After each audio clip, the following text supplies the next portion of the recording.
분노의 원인을 나에게서 찾기보다는 대부분 사회 속에서 찾습니다. 그래서 주로 우리가 우리 안에 있는 분노들을 책임을 어디에 돌리느냐면 나라가 이 꼴 이 모양이어서 이렇게 내가 이렇다라고 그렇게 생각하고, 정치인들이 정치를 잘못하고 경제인들이 경제를 잘못해서 내 삶이 이렇게 팍팍하고 어렵다라고 하는 이야기들을 하곤 합니다. 물론 전혀 영향이 없을 수는 없겠습니다. 없을 수가 없다는 것 정도가 아니라 많은 부분에 있어서 그런 원인을 가지고 있을 것입니다. 그런데 더 근본적으로는 구조적인 문제를 가지고 있다라고 하는 것이 이 작가의 분석입니다. 그 첫 번째 이유는 무엇이냐면 신자유주의 경제체제입니다. 신자유주의라고 하는 것은 무엇이냐면 무한경쟁으로 사람들을 내모는 것이지요. 모든 것을 시장에 맡겨놓고 시장의 원리에 따라서 능력이 있는 사람들이 더 많이 가져가고 능력이 없는 사람들은 덜 가져갈 수밖에 없는 사회적인 구조 자체가 신자유주의 속에 놓여져 있습니다. 그렇기 때문에 이 무한경쟁 사회 속에서 살아남기 위해서는 남에 대해서 배려할 수 있는 여지가 줄어듭니다. 학교 안에서도요, 아이들이 늘 모든 아이들이 경쟁자이기 때문에 친구로 여기지 않고 한 사람의 경쟁자로 여기는 그런 구조 속에 우리가 아이들을 집어넣고 있는 것하고 똑같습니다. 내가 살아남기 위해서는 남을 밟고 일어서야만 하는 구조. 그리고 두 번째는 집단주의라고 이야기를 합니다. 집단주의에 특별히 우리나라의 가불관계들, 군대식 수직적인 문화, 인맥 문화, 그리고 가장 결정적으로는 정답사회입니다. 우리나라에는 답이 정해져 있습니다. 좋은 대학에 가고 좋은 대학을 졸업하고 좋은 직장에 가야지만 행복한 삶을 살 수 있다라고 하는 것이 이 사회가 우리에게 정의해주고 있는 정답입니다. 그래서 수많은 사람들이 그 정답대로 열심히 공부하고 안 되는 대로 열심히 공부하고 모든 것을 쏟아부어서 공부하고 좋은 대학에 들어가려고 몸부림을 치고 좋은 대학에 들어가서 또 좋은 회사에 들어가려고 몸부림을 치고 대학을 4년을 다니는 것이 아니라 5년을 다니고 6년을 다니면서 좋은 회사에 들어가려고 몸부림을 칩니다. 자, 그래서 이제 좋은 회사에 들어갔더니 행복한가라고 물었더니 전혀 행복하지가 않은 것입니다.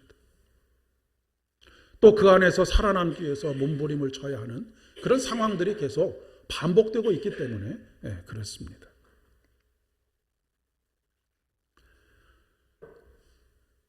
기대가 실망으로 바뀌고 희망이 절망으로 바뀌게 되니까 사람들의 마음속에 남는 것은 분노밖에 남지 않습니다. 야, 너희들이 이렇게 살면 내 행복을 보장해 줄 것이다 라고 그렇게 제시한 삶을 살아보니까 정말로 그렇게 될 줄 알았는데 전혀 그렇지 않다. 그래서 사회에 불만을 토로하고 증오가 분노로 표출되는, 물론 이 사회 구조가 그런 구조를 가지고 있지만 그런 사회 구조 속에서도 주체적으로 자신의 삶을 살아가는 사람들이 있습니다. 사회가 제시해주는 정답이 아니라고 하고 내가 주체적으로 판단하고 결단하고 이것이 하나님께서 내게 주신 삶이라고 하는 그런 고백과 결단 속에서 자신의 삶을 살아가는 사람들이 있습니다. 이런 사람들은 사회가 정답이라고 말해준 그 삶을 살지 않는다고 해서 사회에 분노하지 않습니다.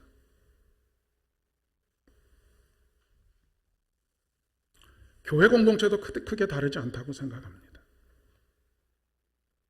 왜냐하면 이런 사회적인 구조 속에서 살고 있는 사람, 일주일 내내 살고 있는 사람들이 교회 안에 모여 있기 때문에 그렇습니다. 교회가 공동체성을 잃어버리고 있습니다. 사실 교회는 이 공동체성이 파괴되면 죽습니다. 그런데 오늘날 교회는 대형 교회로 갈수록 더 그렇겠죠. 공동체가 유지되는 것이 아니라 조직을 관리합니다. 우리는 머리 대신 예수 그리스도로 말미암아 모든 사람들이 하나의 지체로서 서로를 돌보고 서로가 돕고 서로가 보듬어 안고 하는 그런 공동체를 만들어 가야 하는데 더 이상 그런 공동체가 아니라 조직을 관리하는 것입니다. 그 안에는 생명이 있을 수가 없는 것이죠. 신앙이 지극히 개인적인 차원에 머물러 있습니다. 아마 10년 전, 20년 전에 이런 사건이 일어났다고 한다면 교회가 이렇게 쉽게 모이는 예배를 포기했을까? 그렇지 않았으리라 생각합니다.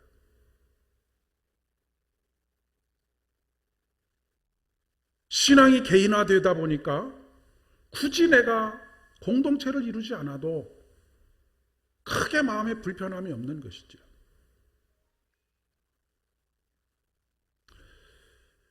그런데 이런 분노는 증오로 진화해 가게 되어져 있습니다. 또 증오는 맹목적인 집단 이기주의를 조장하게 됩니다. 지금 우리 사회에서 분출되고 있는 분노와 증오는 바로 이런 사회적인 패턴의 하나라고 이야기할 수가 있겠습니다. 같은 편이 아니면 모두가 적으로 여기는 것입니다. 여기에 이념이 추가가 되어서 증오를 부추기고 있습니다. 아까 말씀드렸던 것처럼 자기의 주체적인 생각과 결단이 없이 이념에 따라서 이쪽 저쪽으로 나누어져 있으면 우리는 집단의 가치에 종속된 노예로서의 삶을 살아갈 수밖에 없다라고 그렇게 철학자는 이야기합니다. 맹목적으로 믿고 추종하는 것이죠. 우리 사회가 유언비어와 풍문으로 가득 채워져 있는 이유가 바로 여기 있습니다. 아무리 이성적으로 설명하려고 해도 설명을 받아들이질 않습니다. 분노를 폭발해서 그것을 어떻게든지 해결하려고 하는 것이죠. 코로나19 사태가 길어지면서 우리들의 인내심의 한계가 한계점에 다다르고 있는 것 같습니다. 제가 한 기사를 보니까 한 달 전에 이 코로나19 사태가 처음 이제 이렇게 시작될 그때에 많은 사람들의 감정이 불안과 두려움과 공포의 감정이었는데 한 달의 시간이 지나면서 이러저러한 소리들을 무비판적으로 쏟아지는 홍수 속에서 들려오는 정보들을 들으면서 이 불안과 공포와 두려운 마음들이 심리적으로 증오로 이렇게 바뀌어가고 있다고 합니다. 분노로 바뀌어가고 있다고 하는 그런 통계를 볼 수 있었습니다. 한 달 만에 이 불안과 두려움과 공포, 불안, 분노 이런 감정들로 인해서 마음이 답답하고 이것을 해결할 수 없어서 상담하는 건수가 한 달 전보다 10배가 늘어났다고 합니다.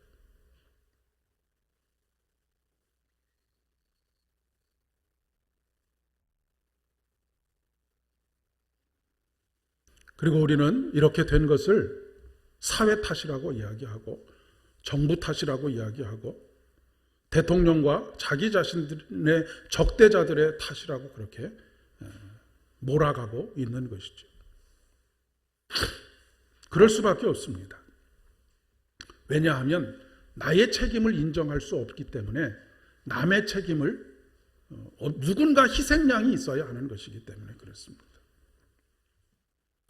인간의 이런 역사는 참으로 오래되었던 것을 여러분 아시죠? 인류의 기원으로 올라갑니다. 아담과 하와가 선악을 알게 하는 나무의 열매를 따먹은 이후에 하나님께서 아담에게 물으시죠. 너 왜 그랬느냐라고 물으시니까 아담이 뭐라고 합니까? 하와 때문입니다. 하와한테 가서 묻습니다. 왜 그랬느냐라고 물었더니 뱀 때문이라고 이야기를 합니다. 남 탓을 하는 것. 이것은 죄로부터 시작된 결과라고 하는 것이죠. 아까도 말씀드렸다시피 사회적인 구조적인 책임이 있고 잘못 이끌어가고 있는 지도자들의 책임이 분명히 있습니다. 하지만 우리 각자가 짊어져야 될 책임이 있다라고 하는 것입니다. 주체적으로 생각하지 아니하고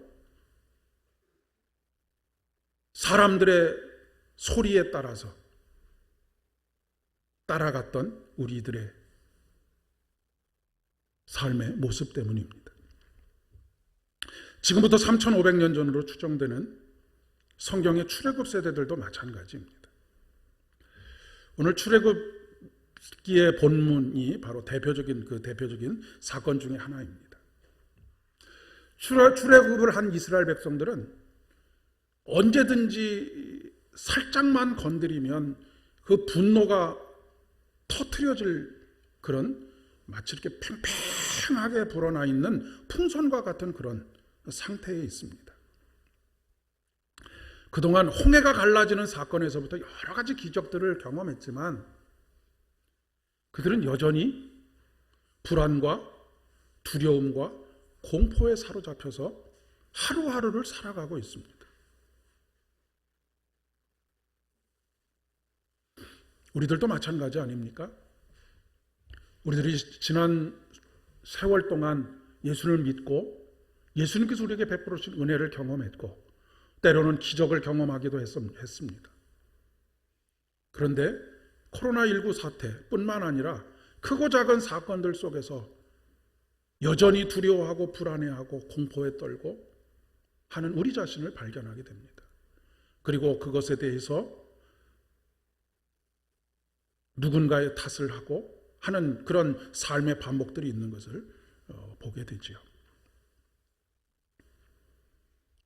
그들은 지도자인 모세를 탓하고 궁극적으로 하나님을 탓하고 있습니다.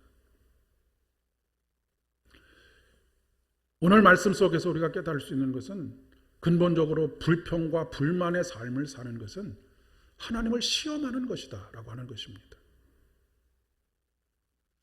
물론 그들의 상황을 충분히 이해할 만합니다. 그들이 어떤 생각을 가지고 어떤 결심을 가지고 출애굽에 함께 동행하게 되었는지는 모르겠습니다. 아무도 많은 사람들이 하나님께서 그들 백성을 부르셔서 예배자로 세우시기 위해서 부르셨다라고 하는 이 사실에 대해서 깊이 공감하고 거기에 따라 나섰던 사람들은 그렇게 많지 않을 것 같습니다. 부모가 가니까 따라가고 형제가 가니까 따라가고 따라가면 누군가가 좋은 일이 있을 것 같다라고 하니까 다 따라갔지 않을까 싶습니다.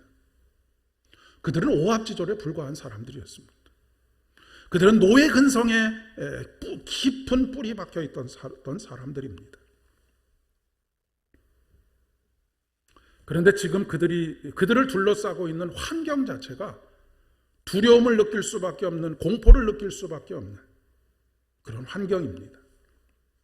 게다가 노예 생활을 할 때에는 이들이 노예 생활을 했던 곳이 어디냐면 애굽 땅 아니겠습니까? 애굽은 특별히 나일강이 굉장히 비옥한 땅입니다. 문명이 그 4대 문명, 인류의 4대 문명이 발달할 정도라고 한다면 엄청나게 그곳이 비옥한 땅이라고 하는 것을 알 수 있습니다.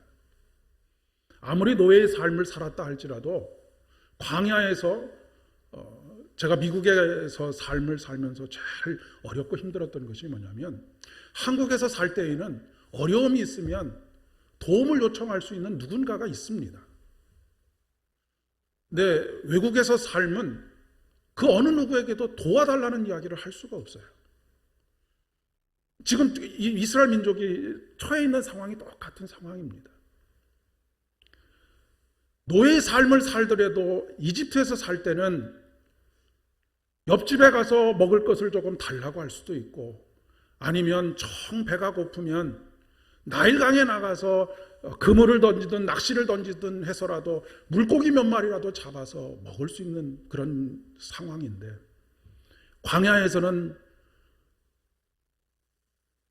어디서도 눈을 씻고 찾아봐도 먹을 것을 구할 데가 없습니다.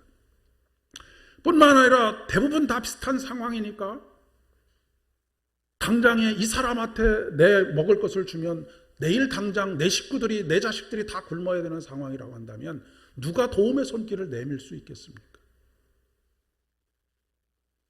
그러니 그들의 삶이 얼마나 힘들고 지치고 팍팍했을까 생각해 보게 됩니다. 우리는 너무 쉽게 성경을 읽으면서 야, 이렇게 신앙이 없는 놈들, 이렇게 믿음이 없는 놈들, 그 엄청난 기적들을 경험하고도 여전히 하나님께 불평을 하고 불만을 하고 이렇게 하는 놈들, 이렇게 생각하기 쉽지만 우리 자신이 바로 그 자리에 있었다고 한다면 우리는 더하면 더했지 덜하지 않았을 것이다 라고 생각할 수 있습니다.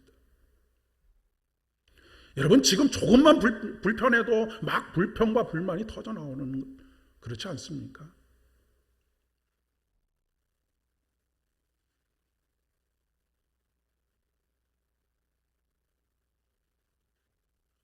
내부적으로 그렇지만 주변에 있는 많은 민족들이 다 이렇게 주시하고 있습니다. 여러분, 10,000명이 한번, 우리 하성면의 인구가 10,000명이 안 되지 않습니까? 7,000명인가 8,000명 정도 된다고 하는데, 하성면에 있는 사람들이 다 모여서 어딘가를 다녀도 사람들에게 위협이 될 터인데 장정만 60만 명이 돌아다닌다고 생각을 해보십시오. 그러니 모든 민족들이 긴장하고 전쟁을 준비하고 팽팽한 긴장감들이 늘 그들 가운데 상존했을 것입니다.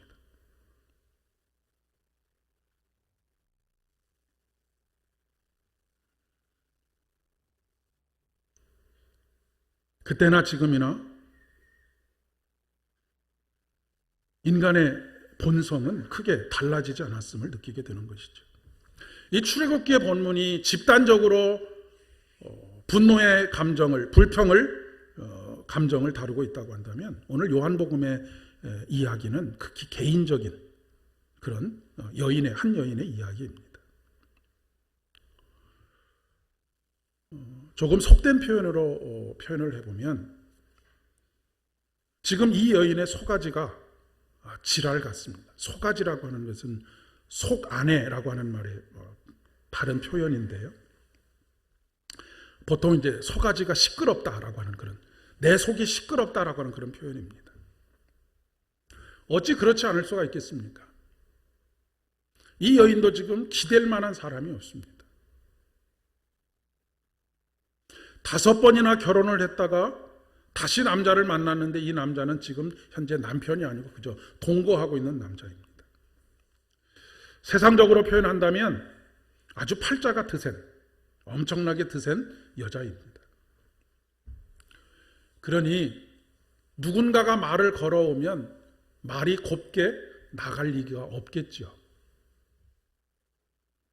늘 가시를 세우고 까칠하게 그렇게 이야기할 만한 상황 속에 있습니다. 물을 달라고 하시는 예수님의 말씀에 예수님과 여인의 대화를 성경은 굉장히 점잖게 표현하고 있지만 어찌 보면 굉장히 까칠하게 그 대답이 있었을 것이다라고 하는 것을 쉽게 짐작해 볼 수 있을 것 같습니다. 예수님께서 물을 조금 달라고 하니까 조금 안 입고 온 좀 경계의 눈빛으로 별꼴이네, 이 사람 참 별난 사람이네 라고 하는 생각을 하지 않았을까 싶습니다. 왜냐하면 그에게 다가오는 남자들이 늘 그랬기 때문입니다.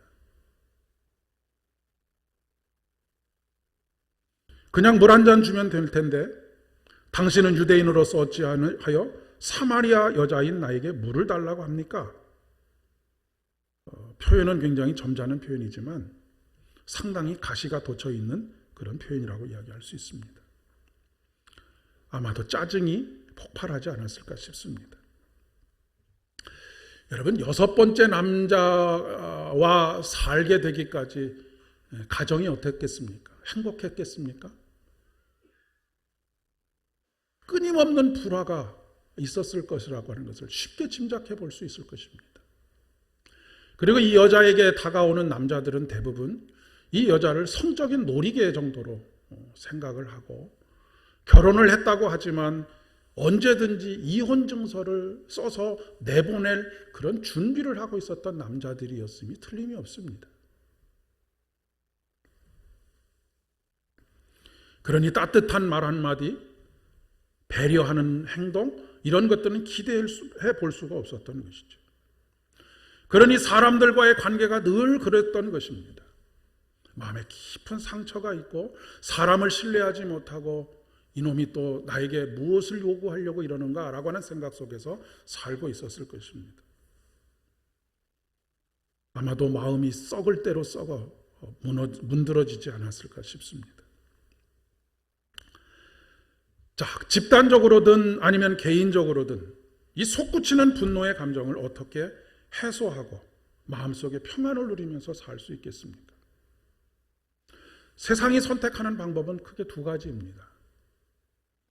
한 가지는 이 세상을 뒤집어 엎어버리는 것이고, 또 한 가지는 어떤 절대적인 힘에 의해서 눌려서 사는 것입니다. 거기에 굴복하면서 사는 것이죠.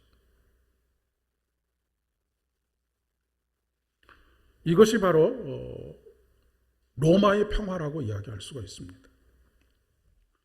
로마에 의한 평화는 힘 있는 자가 뒤집어 엎어서 그 힘으로 찍어 눌러서 유지하는 평화입니다. 그들은 가는 곳마다 전쟁을 벌이고 그곳에 소요가 진정이 되고 지배가 시작이 됩니다. 표면적으로는 전쟁이 그치고 평화가 유지가 되는 것이죠. 그런데 여러분, 로마인의 평화는, 로마의 평화, 팍스 로마나라고 하는데, 이 로마인의 평화는 로마의 시민권을 가지고 있는 사람들만의 평화입니다. 그렇지 않겠습니까? 다른 사람들의 마음은 분노가 끓습니다. 그 대표적인 나라가 이스라엘 아닙니까? 로마가 이스라엘을 군대가 주둔하고 이스라엘을 다스릴 때, 물론 나라는 평화가 유지되는 것 같았지만, 전쟁이 더 이상 일어나지 않는 것 같았지만, 이스라엘 백성들의 마음속에는 분노가 이끌었습니다. 그 대표적인 사람이 베드로 아닙니까? 그는 날마다 나라의 독립을 위해서 품에다 칼을 차고 다녔던 사람이 베드로입니다. 말고의 귀를 잘라냈던 그 칼이 바로 그것을 위해서 준비했던 칼이기도 합니다.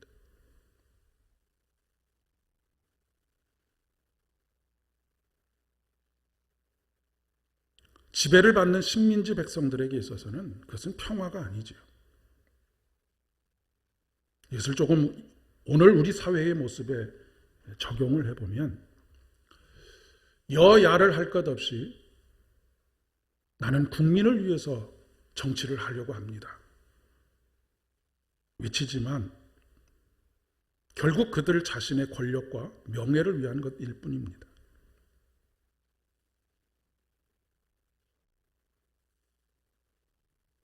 선거가 끝나고 나면 여러분이 잘 아시는 것처럼 국민은 안중에 없습니다. 국민은 단지 표를 찍을 때만 필요한 존재들인 것이죠. 그러니 정권이 수없이 바뀌어도 우리 속가지는 여전히 시끄럽습니다. 마음의 분노는 사라지지 않고 불평과 불만은 사라지지 않습니다. 왜냐하면 반쪽의 나라이기 때문에 그렇습니다. 어디 정치만 그렇겠습니까? 회사에다 가도 그렇습니다. 많은 직장인들이 제 친구들은 지금 이제 거의 올라갈 때까지 올라간 친구들이 대부분인데, 나이가 그렇지 않겠습니까? 근데 많은 직장인들이 늘 하는 얘기가 그것입니다. 내가 내일 회사 때려친다. 매일 안주머니에 사표를 쓰고 다니는,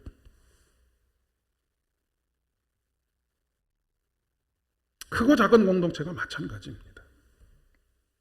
교회 내에서도 크게 다르지 않지요.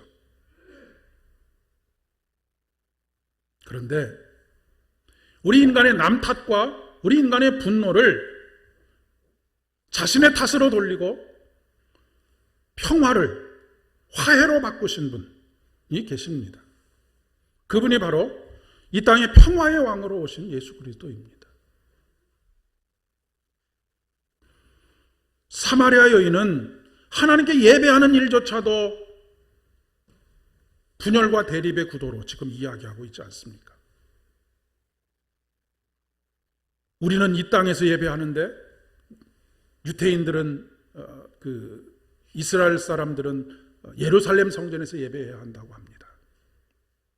극렬하게 나눠져 있는 분열과 갈등과 그 안에 있는 긴장과 불안을 읽어낼 수 있습니다. 그러나 예수님께서는 뭐라고 말씀하십니까? 하나님은 영이시니 예배하는 자가 영과 진리로 예배해야 된다라고 말씀하십니다. 이 영은 어떤 영이냐면 화해의 영입니다. 하나 되게 하시는 영입니다. 살리는 영입니다.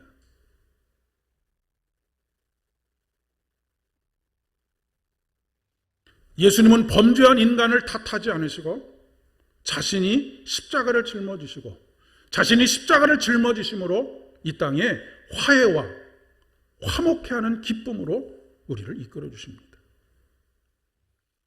오늘 로마서 본문에서 곧 우리가 원수 되었을 때에 그의 아들이 죽으심으로 말미암아 하나님과 화목하게 되었다라고 선언하고 있습니다. 원수가 되었다라고 하는 것이 무엇입니까?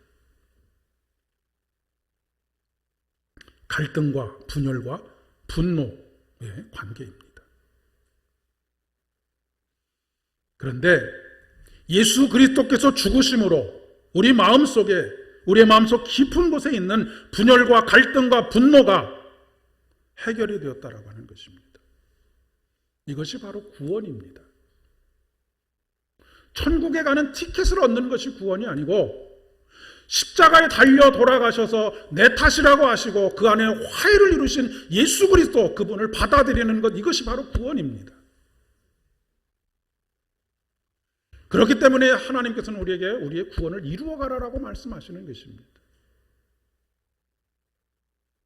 분열과 갈등 속에 나 자신을 내던지고 함께 화내고 분노하고 하는 그런 삶을 살아가는 것이 아니라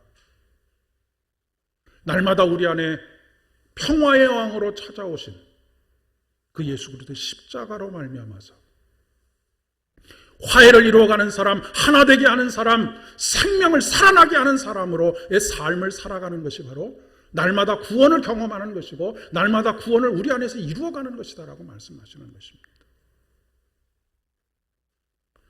그런 의미에서 이 땅에 있는 갈등과 분열과 분노와 절망의 사회를 평화의 나라로 바꿀 수 있는 사람은 오직 그리스도인밖에 없습니다. 근데 교회가 이념으로 갈라지고 여러 가지 빈부의 격차와 많은 것들로 갈라져 있는 이 사회,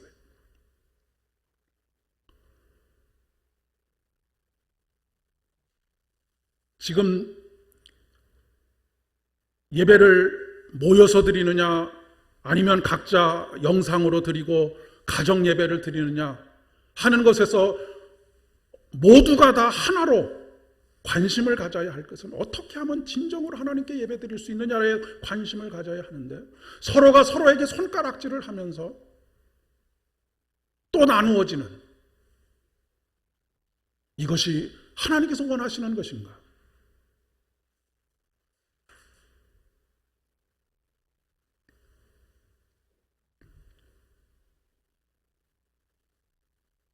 마음에 평화가 찾아왔다는 얘기는 죄가 해결되었다는 이야기입니다. 여러분, 죄가 무엇입니까? 하나님과 분리되는 것이 죄입니다. 하나님과 분리되게 되면 분열이 일어납니다. 갈등이 일어납니다.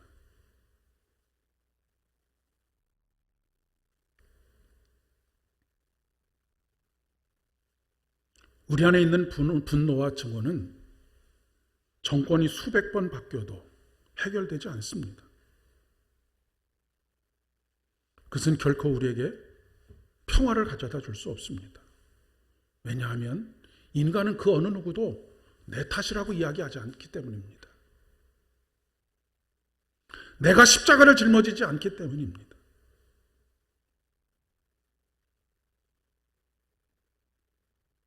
사도 바울은 로마의 평화가 지배하던 그 시대에 예수 그리스도의 평화를 전하고 있습니다. 어찌 보면 계란으로 바위를 치는 것 같습니다. 이것이 될 이야기입니까?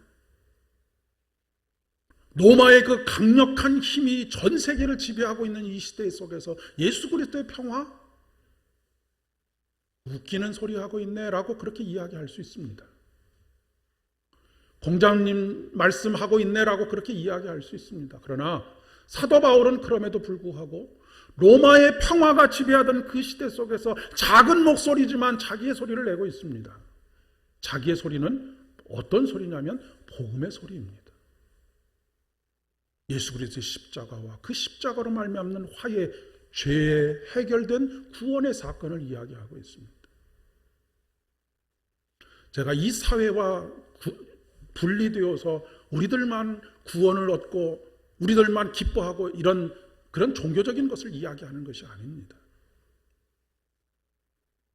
사도 바울처럼 로마의 평화가 지배하고 있는 이 시대에 힘의 논리가 지배하고 있는 이 시대 속에서 우리의 목소리를 낼 수 있어야 된다는 얘기입니다. 우리의 목소리는 나의 목소리가 아니라 예수 그리스도께서 그 갈등과 분열을 절망을 해결하기 위해서 이 땅에 오셔서 자기 자신을 십자가에 내어주심으로 말미암아서 모든 죄로부터 우리 인간을 구원하셨습니다라고 하는 이 복음의 메시지를 전할 수 있어야 한다는 얘기입니다.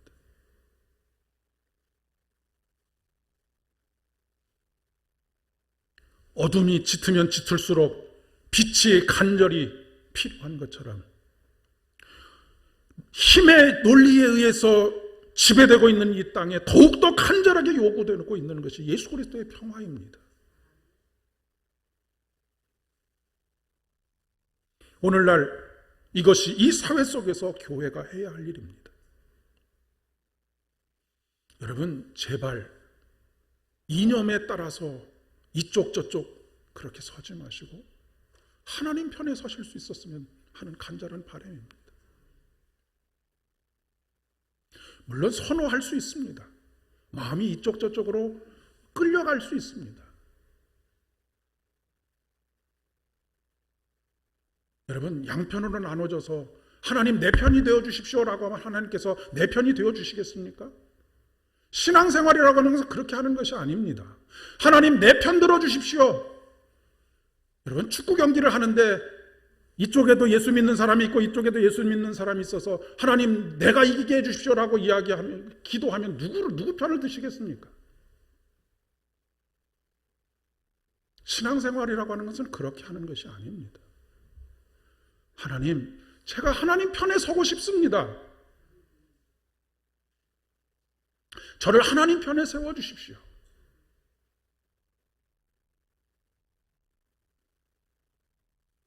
사순절 세 번째 주일입니다. 십자가를 통한 참된 평화가 무엇인지를 경험하시는 그런 나날들 되실 수 있기를 진심으로 축복합니다.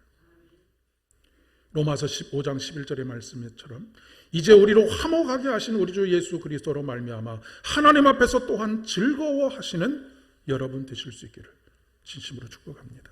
함께 기도하겠습니다. 참 좋으신 아버지 하나님, 오늘도 주의 음성을 듣게 하시고 갈등과 분열과 분노와 증오를 넘어서서 평화를 만드는 사람으로 살기를 결단할 수 있도록 은혜 베풀어 주신 것 감사합니다. 그러나 우리의 무기력함과 무능력함을 아시는 주님, 성령 하나님께서 날마다 우리와 동행하여 주셔서 또다시 우리에게 주시는 일주일의 삶 속에서 십자가를 선포하고 십자가 안에 있는 승리를 선포하고 그 안에서 이루어진 화해와 평화를 선포하는 가운데 갈등과 분열로 점철되어 있는, 분노와 증오로 가득 차 있는 이 세상 속에서